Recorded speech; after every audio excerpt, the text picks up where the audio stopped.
Yay. I'm doing a Y. Because it's X and Y, Alex. Hello and welcome to the Dragon and Bear Show. Oh, yeah, you get the X. Good on you. Yeah. Wait, we did the wrong. X Force. I should be X, you should be Y. That's enough. What? Yeah, Dragon and Bear Show back as usual on your Sunday evening. Wow, Sundays. Hope you've been having a nice Sunday. A day of rest. A day of work for me.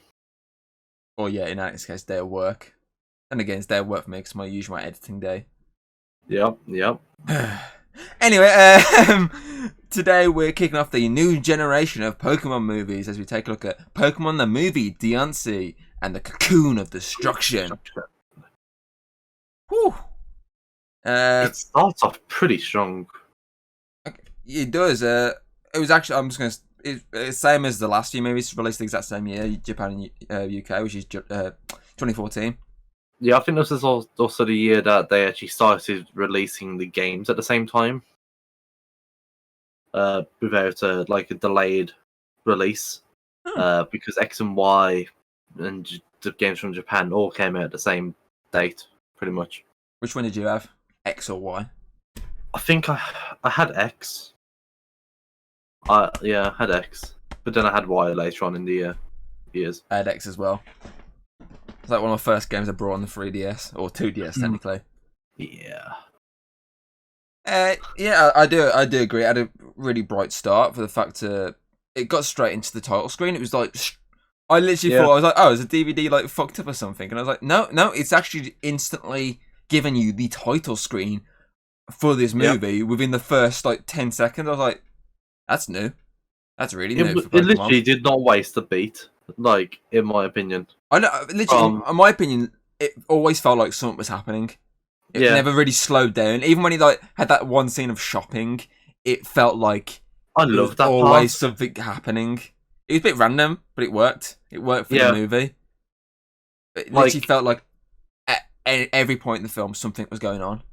Like, it didn't skip a beat at the very beginning because it showed off the Diance, it showed off the carving, and then it went into the intro with the narrator. Yeah, which was quite cool because it showed the Mega Evolution, didn't it? Yeah, it focused on that, and I think it's the first time they've actually shown a Elite Four member within that sequence. Yeah, it was Diantha and Wictrum. No, Steel Gym Elite Four from X and Y. Yes. And then after that, it went straight into like the music intro. Yeah, it kicked straight in. As soon as he shut the hell up, it fucking kicked in with the "You want to be the very best." That's why I like X and Y. It was like a sort of throwback, especially the intro to the original. And it's actually the only region I've actually managed to complete the entire series. I always watch like up to a point and never get around to finishing. But that's the only one. Was pretty decent though. Yeah, it was. It's like obviously it's probably, in my opinion, it's probably got the second best set of companions. Yeah, I'll put that as well. Obviously, Misty and Brock are good in the first series. Obviously, as we said, Dawn and Brock are the best in the Diamond and Pearl. But I feel like Bonnie, Clement, and Serena, is it? Yeah. They are like my second favourite for the fact I managed to get away from them. Like, I think they're a whole lot better than like Iris and Silent and May and Max. Yeah, like May was okay. It was just Max. I didn't mind Max, but I feel like Bonnie's way better than Max. Oh fuck yeah, leagues, Bella. Comparing children. Yes. Okay. Okay, son and daughter. Yeah, fuck you. I prefer you. Come on, daughter. Let's go. But this is the interesting fact I found, apparently. According to the internet, this is the first time since the Giratina movie that the gang has actually encountered Team Rocket. Because they've always been either like just in a distance away or not in the movie. According to the internet, it's the first time they've actually like fully like seen them and encountered them. So obviously, Bonnie who sees it, isn't it? He catches them when they're trying to steal. Yeah. So it's the first time since then, apparently, that they've actually encountered, because they actually did do a bit in this movie. They did their job that they do in the show, which I like, because throughout the Pokemon movies, you rarely see them do anything or they're basically just involved in the end plot of trying to help them, but you Yeah, never see but them this actually one do proves- their thieving job. But then again, the whole plot of this movie is thieves. Because I really like the bad guys in this. I think these are some Oh really yeah, good heck bad yeah. guys. So Like especially the one with the chestnut, yeah, that's the thing. So because obviously, she's that's the big plot twist as well, isn't it? yeah. Because obviously, You think, oh, she's gonna help. if you're smart enough like me, you can see it coming a mile away from certain people's dialogue choices. But if you're not smart, or you're just someone who's like looks past stuff and just fully invests in the movie, you won't see it, and you'll be shocked when the plot twist encounters like right at the end. So Yeah. I feel like it's really good. And obviously, it's like 4 factions. So obviously, you got the thieving grass faction, you got the thieving fire, and you got the water, and on top of that, you've also got Team Rocket as a faction technically, because all 4 And then factions you've are also got stealing. like Ash and that Well, with the carvings. yeah, you got 4 factions trying to steal, and you got 2 factions One. trying to save. Well, I'd count them as one because as one. they basically team up. Yeah, okay, it was 1. But I do like the bad guys. I think these are probably some of the best bad guys we've had in quite some time. Yeah, because usually the bad guys are usually either generic or bland or whatnot. But I think these are cool because obviously you got the ninja guy who's literally a fucking ninja with his Greninja. He literally just like the disappearing act against the tree, which is like really cool. Yeah. Obviously you got the and fire. then you've got like the wizard. Yeah. Yeah, because she's got like a staff with a Yamega that like kind of like helps her float or fly. It's definitely. And then you got like the technical one with Aegis Slash and all that with Chestnut. It's definitely an upgrade in terms of villains for this film. Yeah. Um. More depth. Oh, I literally was like, this movie knows when to go dark. Because usually, obviously, we've had these conversations before where we said that it would be cool if Pokemon went, okay, this bit here would be dark if this safe Pokemon died or something and it stayed dead. Yeah. But obviously, we know it's a kids' film, it's a kids' program. They can't really do that sometimes. And obviously, they don't in this, but they know when to still make it go dark. So obviously, the big callback to the original movies. Ash, Stone, You've jumped a lot, haven't you? Not really, I'm just doing an overall. Okay. But obviously, there's a massive callback to that movie, and it's not just obviously with one character; it's like loads of characters, which is really well done. Because there's a lot of emotion within all these characters. Yeah, there's a lot of emotion within these characters who know that it's game over now for them. Yeah, like it's really dark. You see, like the fire and water ninja and wizard, like come together at the end. Yeah, and you said in the end credits that they get married. They'll get married. That's a nice little knock on the end, because obviously they clearly there's this sort of collision between them throughout this movie, and obviously there's a bit of a tension, maybe a bit of sexual tension going on. It's a nice like way to end. There's always sexual tension here. Oh, we are both wearing Superman t-shirts today. We are, yes. We're way too in sync. We just need to stop. It's very bad. I noticed this as well. The animation seems a lot brighter.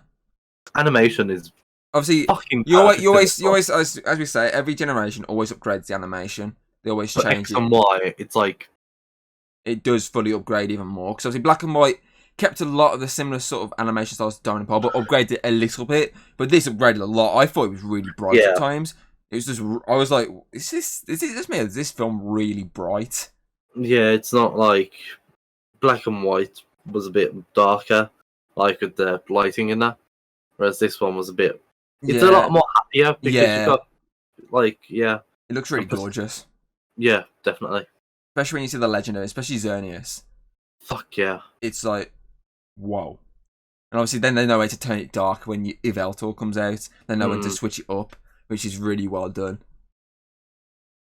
I also like the fact that obviously last time one of the main complaints we sort of were going with that movie was the fact that the main characters did fuck all the entire movie. They're not scared to fight. Yeah, they're not scared to fight in this movie. He got involved. Exactly. With Dedenne, that's it. When he's the tongue around and isn't he? Yeah. I love Dedenne though. It's just how he looks at Grinny, just like I just love these characters. It's definitely my second favourite generation. Yeah. Easily. Like I love the Pokémon and all that, but yeah. And yeah. I did notice as well, which was something I liked, was the fact that you see all the good guys with first level, like Yeah, and then all the incarnations bad ones with of like the last evolutions. of the starters, and as you say, those ones, which is obviously where you sort of think, okay, maybe these are going to be the bad guys, the big plot twist at the end. But the fact that you see the fully evolved version of Chespin, it's quite cool to see. Obviously, the first set and the last set in one film, which you don't see it as often. I don't think you've really seen it before, have you? Maybe not with the bad guys. Maybe I'm thinking like Darkrai and that. Yeah, in Darkrai you saw it, but obviously it was the good guys, wasn't it? Well, they didn't really do anything, but yeah, but you know what I mean. They're the ones that weren't bad. Yeah. I did like on the boat scene that Clement and Bonnie were wearing their gym badge on a jacket, and I thought that was quite funny. I thought it was cute and funny at the same time. See, that's why I think these are sort of better characters since obviously the Diamond and Pearl ones. So the fact that if you look at say like Silent in the last films and even the series, he's basically just meant to be a new Brock. He's a gym leader. He's got all this. He's basically the exact same character. He's into food. He's literally just Brock with green hair. Whereas in this, Clement and Bonnie are both Brock. Like Bonnie's the one who wants to get Clement a girlfriend / wife, and Clement is like the one who that's telepathy, and that's like, oh. I think Clement cooks in the show, doesn't he? I think it's all of them really. All of them. Well, I did like as well with Clement the fact that he has also the technical aspect. So he's got the robot arm, which you do see in this film, which is really cool. I always love when he does the robot arm. He's the science. Yeah, I always love when he does the arm. Those glasses always like go fully white, and he's like really invested. Well, yeah, there is that. Obviously, talking about in the fact that you're saying about the fucking telepathy thing, it still just grinding me down every time Ash like they're talking. It just grinds me down. Each movie is just like, oh. They don't really have that in the new ones with like I'm not sure about Coco, but with I Choose You and the pair of us, they don't have it. No, they don't have like talking Pokemon. Actually, now I'm thinking about it, I don't remember them either. Like there is one scene with but that's like just like it's not too much.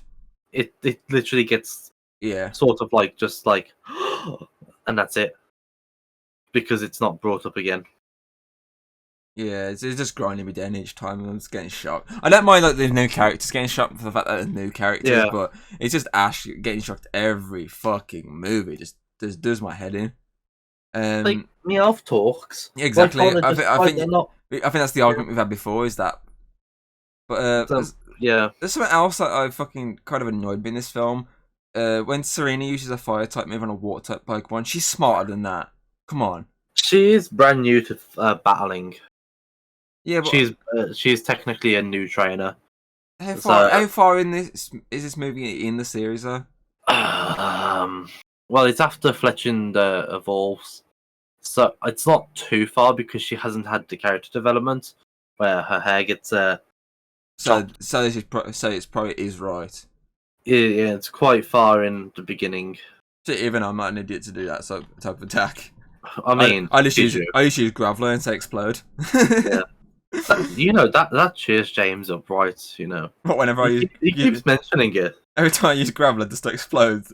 Yeah. No chance I'm winning because I'm just using my entire Graveler team to explode each time. Graveler explosion, and then throw a quick golem into the same. I will say obviously the royalty plot line reminds me of the Lucario movie, but it was a lot better executed.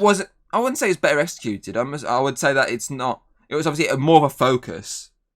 But it wasn't because a lot of times when they use the same sort of plot similarities to other ones, it's usually just a recycled version of it. But I don't think this is because they change it. They have that idea of the royalty, but they don't do the exact same thing as that movie did. Nah, it was just. I think it was just the mannerisms. Of Diance that brought that up because, So, did you know Carbink and Diance are actually related in somewhat of a way? If I'm getting this right, Carbink it's not an evolution of or pre-evolution of Diance, but I think Diance is just like a one rare sort of like carbink that just like is a Diance instead of carbink. It makes sense, to be fair, though. Yeah.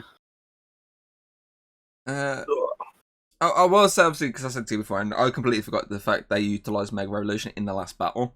Yeah. I feel like it's the right core for the fact that, obviously, this is obviously the Mega Revolution generation. So it would make sense to see some Mega Revolution, because all we've seen it really is at the very beginning. The montages and stuff like that, but you never actually saw it within the movie. And then obviously it comes to this bit of the movie, and you do see it. Then it's revealed at the end the reasoning why, because obviously the Megastone and the diamond, jaw, which is obviously the reason. Yeah, you see it at the montage at the beginning with the Mega Absol. Yeah, I think the X and Y kind of fucked up with that though, because Diance is the only X and Y Pokemon that can Mega Evolve, and I feel like that they've really kind of missed out on adding some more to like give some of their actual Pokemon that generation more spotlight. It's surprising, not like Charizard. See, those make sense because obviously the series itself is a callback to the old ones. Yeah, so it makes sense. Like some of the old school ones, like getting the shape. But I mean, I do agree, they definitely, especially like the main three, because obviously, you have the Ash Greninja, but that's only Ash's Greninja that does it.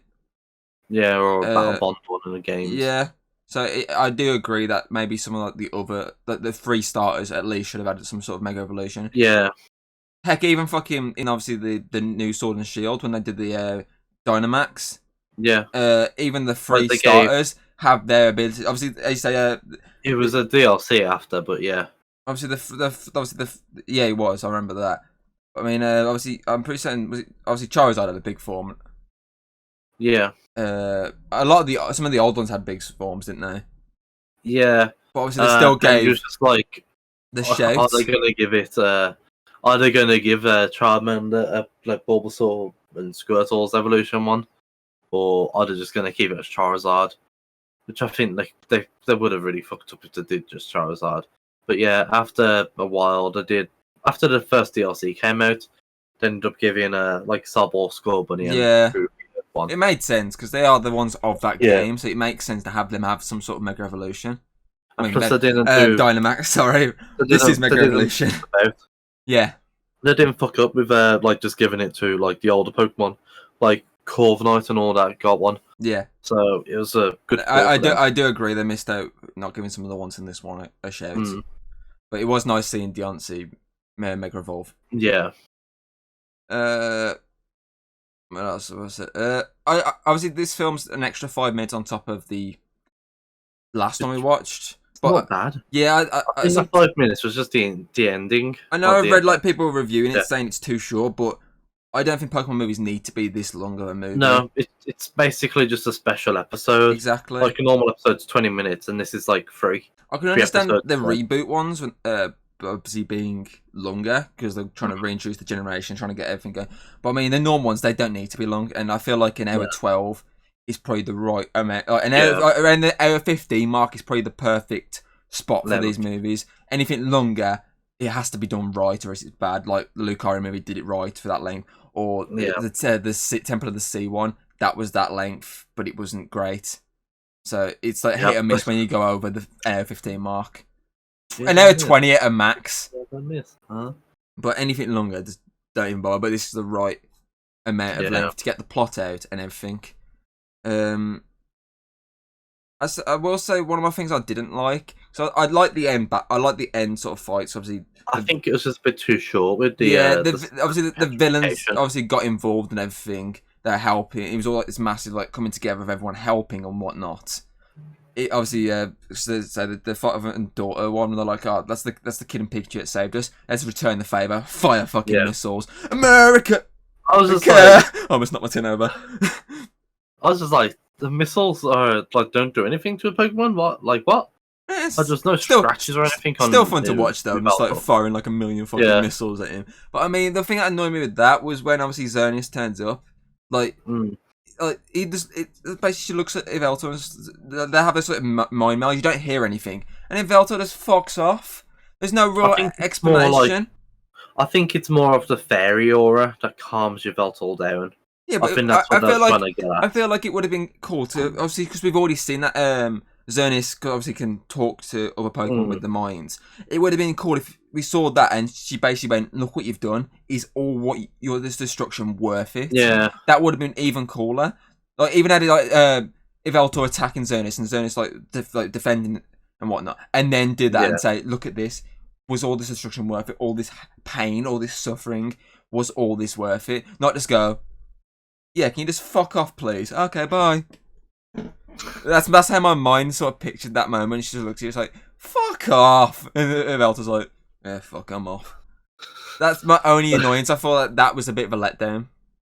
I kind of wish that the petrification was a bit longer. To give it like a bit more like Emotion. A bit like the first movie when Pikachu was like hitting Ash over and over again. Yeah. With the Thunderbolt.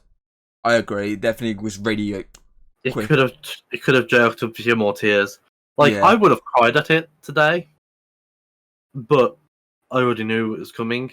Like I can't remember much of this movie like before today, and I was just like, I'm pretty sure Pikachu or Ash gets turned to stone again. Yeah, because this out of all the three, this is definitely one that I don't remember much beforehand. The other two I remember enough to know what was going on, but this one is one that I don't remember a lot about. I don't think I've seen it as much as those two.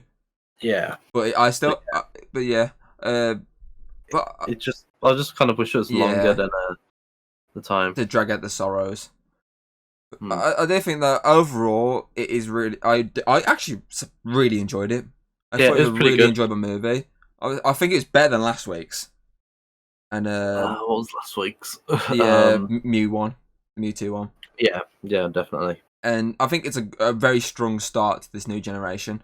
Yeah. Also, Diance wasn't that annoying either. Not really. Yeah, she was quite nice, to be fair. Obviously, as I said, there's always something going on. It wasn't as if it just sat back. There was always something going on that would be interesting to see. And it didn't always just focus on Ash. It gave the others time. Like when Ash was dealing with a battle, it quickly cut away from him to showcase the other companions, which I liked. Yeah. It gave them some time to shine. It showed that they're not just going to stand there and watch. Yeah. They're actually going to get involved.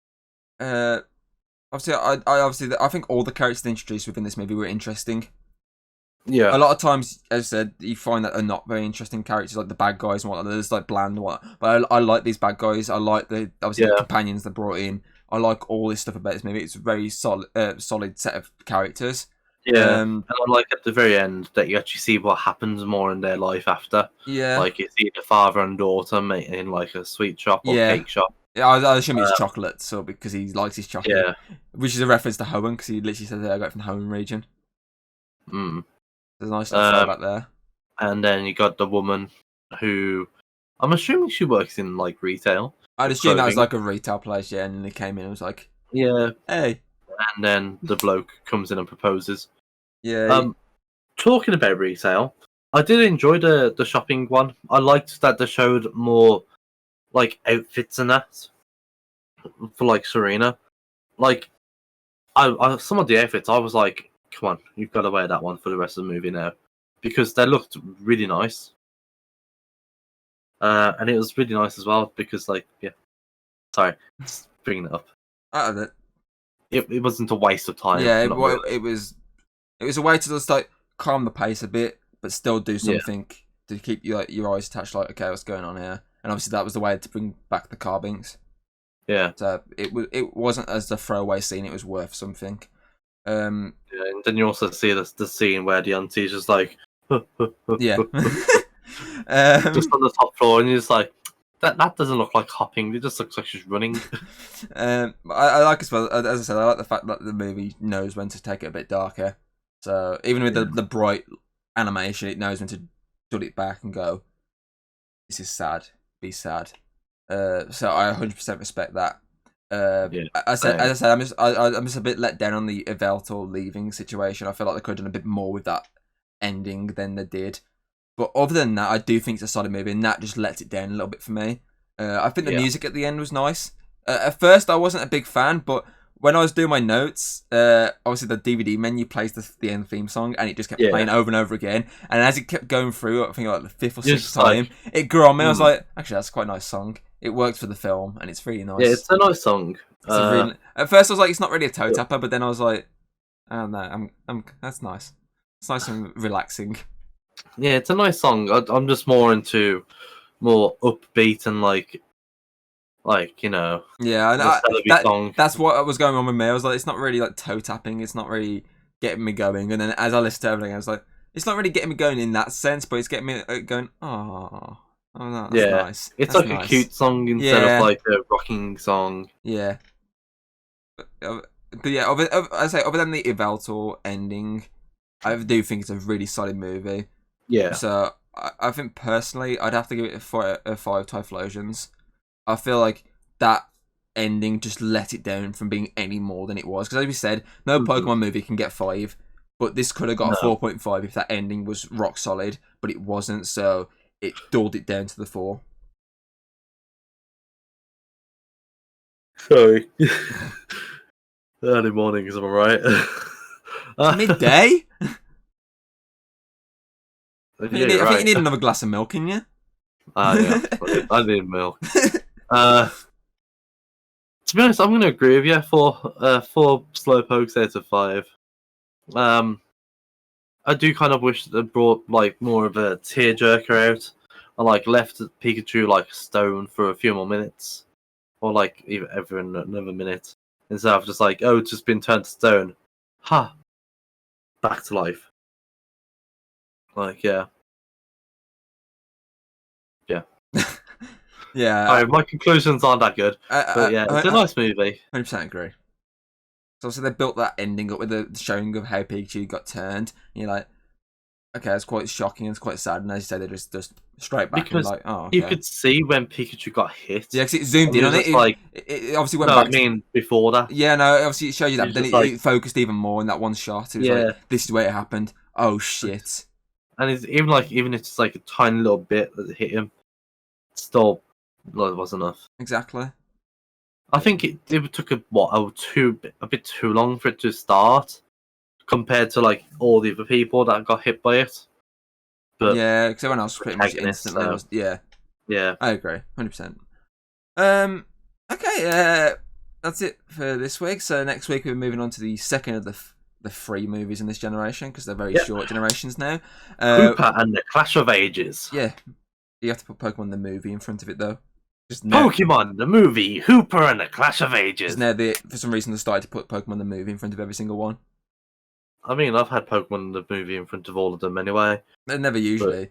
It's like some of them just usually call it Pokemon and then have the name, but for some reason the last like few movies have just went, yes, put the movie back in front of it. It's let people know it's a movie. It's not an extended episode, I promise. It's a movie. So yeah, we'll see you on that one. Yep.